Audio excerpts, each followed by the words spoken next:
You are listening to the second part of the Barefoot Lawyer Report's conversation on the Falun Gong persecution in China. To listen to part 1, please check the link in the description.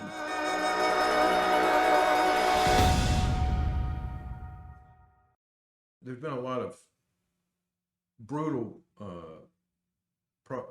persecution, including, like you said, sin, torture, and the organ harvesting. So let's just make sure people listening, they understand that. So tell that again. What is that? What happens to Falun Gong member? Yeah, basically because the head of the communists say that kill them in 3 months. So everybody tried their best to do whatever is all things, but they didn't succeed. So they elevate the methods. They didn't succeed. They elevate the methods. They go beyond. So they pretty much at one time they use about 1/3 of the GDP money to crack down on Falun Gong. Wow! Of China's GDP. So the internal people say this is more than a big wall. God. Okay, for instance, they established this armed police. It wasn't strong, but because the crackdown on Falun Gong and other people, they give the monies to the armed police. Armed police is militaries. Okay, they are militaries. They crack down on their own people. Their budget for many years is larger than defense budget. Okay, so they Unbelievable. they want to succeed to this, but they can't because they don't understand the cultivators. So they do everything just out of reach. Okay, it's in terms of money, in terms of everything. They promote people who can torture, kill. Falun Gong. They give award. They use everything. They use media, so they destroy pretty much their poor systems on the law. They destroy the law. They destroy the media. They destroy. Even one of the interesting thing that communists always say that mind your own business. U.S. don't interfere with our internal affair. There's all this crackdown on Tibet. This Tibetan Uyghurs and Hong Kong is our internal affair. Okay, stay away from that. But when they persecute Falun Gong, they were not successful. The head Jiang Zemin, when they visit the leaders such as President Clinton, they give him the book, slandering book about Falun Gong, invite the President of the United States to support the persecution. They invite the international to help him to crack down on his domestic events. So they destroyed their foreign policy. Okay, they pretty much destroyed everything. But I mean, how did they try to convince the U.S. to help them against Falun Gong? Money, economy, opening up the economy and things like that. Yes. For U.S. businesses. Yes. But I want to just to make sure, so we all know, but some people listening may not know what organ harvesting is. I mean, describe it. What does it mean? It's organ transplant is a very noble thing. When people die, donate their healthy organs to other people. Like we have a driver license, there's an organ, whether you're organ donors. Yes. In our country, about 1/3 of the people who are the organ donors, when there's something happens in a car accident or whatever things. And they died. And then when they die, they leave that. This is very glorified, noble things to do. Yeah. But on the other part of the world, it's, when we have daytime, they have nighttime in China. But the organ transplant becomes the most evil thing. Okay. Here, for instance, you are waiting for the kidneys. Okay, you have to wait in line, in transparent line for 18 months, about 18 months to get a kidney. Okay, if you're lucky enough. For them, you can get in 2 weeks, 3 weeks. For them being in China? In China, you can. Who is the them? Can anybody in China get a kidney? If you have money. If you have money. If you can pay. For instance, a pair of cornea. Yeah. It's $30,000 US. the heart is $130,000. Uh-huh. Okay, the liver it's about 100. The lung is about $140,000. Okay, the liver it's about 100,000. The kidney is 60,000. If you can afford, Right, you pay. Then they serve you. right. So, On the outside, we call it organ twist. yeah, tourism, yeah. They cover up that just like a group of tourists, like 15 people. They are patients who want to have livers, kidneys, whatever things. They organize a group of like 15. They fly to China and look like they are tourists. The moment they get out of the airport, they were sent to the hospitals to do that. After 2 weeks, they deported and come back. So the important thing is, so that's how it works. Where do they get the organs to sell to these tourists? Yes. So it is reverse way that you can even say, I have a heart problem, I need a heart. Then if you can pay, they can schedule you on what particular day for the heart transplant. Okay, which is impossible. Right. Here, you don't know when people Right, die. right. But over there, you place the order, they can schedule those transplantations. Because they know they have organs that they can sell to you, right? Yes, So because they know they have definite organs they can sell to you. yes, because they captivate a large number of prisoners of conscience. Okay, it's live people. They take Live people, yeah. Yeah, they take the blood test, they check their organs compatibility, they maintain their, just like you go to the hospital, you want the lobsters from the fish tank, you want this one, that one. So it's pretty much that. So you send your medical record theirs, they match with that. So these people theirs to kill for you. Yeah, I don't know if anybody listening has ever seen this film called Gattaca, but if anybody's listening that wants to watch it, it's a science fiction movie and it looks into the future. And what happens in that movie is exactly what you're describing. They have human beings who are organ farms for somebody else. So if I am working and I need a heart, I have a twin who's been maintained so that if I need a heart, they're going to take it from that twin. Now, everybody should understand when I take a heart from that twin, that means that twin is dead. Okay? So if you take a liver out of someone or you take a heart out of someone, they're dead. So the Communist Party in China is harvesting organs from living people to sell to rich people, and the people from whom they get the organs are often Falun Gong, right? Yes, because Falun Gong practitioners, they don't smoke, they don't drink, they don't have habits. Okay, they may be skinny, but their organs are very healthy. Okay, they be beaten up with bruises here and there, but their internal organs are healthy. That's number one. It's not like criminals. They also harvest the organs from death inmate, right? But those criminals, they may have drugs, they may have different kind of disease. More than half of their organs are not useful. For the Falun Gong practitioners, very clean. There's another reason is when they protest, Falun Gong practitioners, when they protest at the beginning, the government will ask you, who are you, what's your name, where you come from? If you say I come from the Shandong province, like Linxi, from the Guangcheng's hometown, they will get mad and send you back to that city and punish the police officer there or the mayor there. Okay, so and also punish your relatives, the factory you work. So the punishments of the things is widespread. So then after a year, Falun Gong practitioners realize that they cannot tell their name. They will cause their relatives and others in trouble. So when they ask, what's your name and where you come from? I'm Falun Gong practitioner. So people try to tell from their dialects, but it's very vague. So at that time, people just give him, the police give him a number, a numeric number of this, by this person is 5432, right? So Falun Gong practitioners are being detained without name, so without the whereabout. Their family member, they don't know where they are. Yeah. So when they were killed, nobody knows.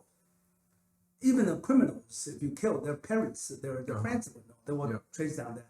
So this is a convenient source of high quality organs there. And for the communists, the surgeon they are doing that, it's half of them are military doctors. Okay, half of them military hospital, clinic, and doctors. They originally start that, and they train the civilian doctors to do it. But they follow Jiang Zemin's order. So it's the government's behavior. So when they do that, okay, they can bring one people from here there in the name of military movement. Yeah. Okay, you can't stop them. Right. So it's so it's not a group of bad guys just rob the organs from people. It's organized system. It's organized, orchestrated, Yeah. controlled by the government. When they do that, they say, I follow the order of the top. Yes. I'm loyal to that, and I make money. Reward was a huge amount of money. So there was a booming business since 1999. Before 1999, the organ transplant was very rare. So it's only a handful of good surgeons can do that. But since 1999, when they have a large live organs, in Falun Gong practitioners, they increase the numbers. From a handful of surgeons, Yes. now today is 10,000 surgeons Wow. who are certified to do it. Wow. It was a few hospitals, advanced hospital in Beijing, Shanghai city, can do the transplants before the crackdown. Now it's spread all over that. It's about 1,000 Wow. medical clinic and hospital are licensed to do that. Yeah. And there are a lot of non-licensed people clinics to do that. Wow. Wow. So it's a booming business. Yeah. And it's exponential increase of that. So human rights violations have been used to create or being taken advantage of to have a booming business of organ stealing and selling. If you will steal a person's organs, their relatives, their friends, they also have good connections. They will track you down. But for Falun Gong, it's anonymous. Nobody know where they are. You detain, they kill that with high quality of that. So in organ transplant, when people can pay, a lot of time they will ask, is that Falun Gong that prefer the high quality? Gosh. Wow. Wow. And demand the young one. That's the case business booming. In the past 5-6 years, there are more than 500 students missing. College student, men and women disappear. Yeah. You know, in China, it's one child policy. They have only one Yes. son or daughter, so the parents go after that. So most likely this disappears for the organs because there's a big need of that. So they are not only doing that for Falun Gong practitioner, they applies for others. It's certainly true, and the listeners will know as we continue to do podcasts, that the persecution of the Falun Gong is not unique in the sense that the Communist Party opposes anybody who doesn't accept its doctrines. And Tibetan Buddhists, Christians, Uyghurs, they're all terribly persecuted. And we'll talk about that more in other podcasts. And it's also true, like Guangcheng just said, that the CCP is an enemy of any people anywhere in any country that believes in democracy and human rights. But I want on this podcast to talk about the Falun Gong so that, number one, we can understand the extent of Falun Gong and the extent of the persecution against them. And I think what's been said before suggests that if Falun Gong represents a renaissance of traditional Chinese culture, that in a sense, it's the persecution of them is more widespread than of any other group because it's all Chinese people. I mean, the Uyghurs live in a certain part of China, the Tibetans live in a certain part.